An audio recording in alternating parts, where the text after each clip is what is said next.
नमस्कार दोस्तों, डायरेक्ट वैदिक रेमेडीज चैनल में एक बार फिर से आपका स्वागत है। धर्म में सिंदूर का काफ़ी महत्व होता है। ये महिलाओं के लिए सुहाग की निशानी होती है। हर शादीशुदा महिला सिंदूर को माथे पर लगाती है।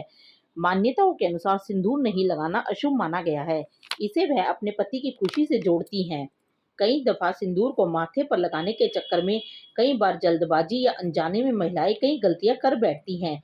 यह उन पर और पति पर गलत असर करता है। सिंदूर लगाना एक विवाहिता की पहचान होता है। ये सिर्फ पौराणिक मान्यताओं से नहीं जुड़ा है, बल्कि ये महिलाओं के सम्मान को भी बढ़ाता है। अगर सिंदूर गलत जगह लगा हो तो वो अपशगुन माना जाता है। आज हम आपको बताने जा रही हैं कि किस तरह लगाया हुआ सिंदूर अशुभ हो सकता है।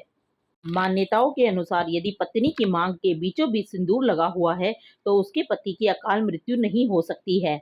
माना जाता है कि यह सिंदूर उसके पति को संकट से बचाता है।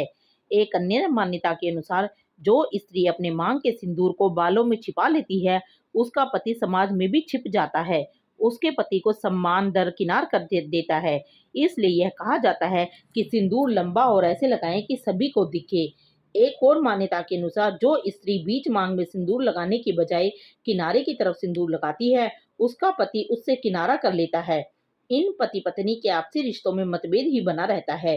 शायद ही इस मान्यता से आप पहले परिचित हो चुके होंगे, जिसके अनुसार यदि स्त्री के बीच मांग में सिंदूर भरा है और सिंदूर भी काफी लंबा लगाती है, तो उसके पति की आयु लंबी होती है। अब चलते हैं रामायण के उस प्रसंग में जहाँ श्री राम सिंदूर के आगे झुक गए थे। दोस्तों, यह सत्य है। हम लोगों ने यह प्रसंग जरूर सुना होगा। आइए जानते हैं इस प्रसंग के बारे में। रामायण के काल में जब सुग्रीव का बाली से युद्ध हो रहा था, तो सुग्रीव ने बाली से काफी मार खाई और किसी तरह अपनी जान बचाते हुए वह श्री राम के पास पहुंचा और यह सवाल किया कि उन्होंने बाली को क्यों नहीं मारा। जिस पर श्री राम ने कहा कि तुम्हारी और बाली की शक्ल एक जैसी है, इसलिए मैं भ्रमित हो गया और वार ना कर सका। किंतु यह पूरी सच्चाई नहीं है। भगवान श्री राम किसी को पहचान ना सके, ऐसा तो हो ही नहीं सकता। उनकी दृष्टि से कोई नहीं बच सकता।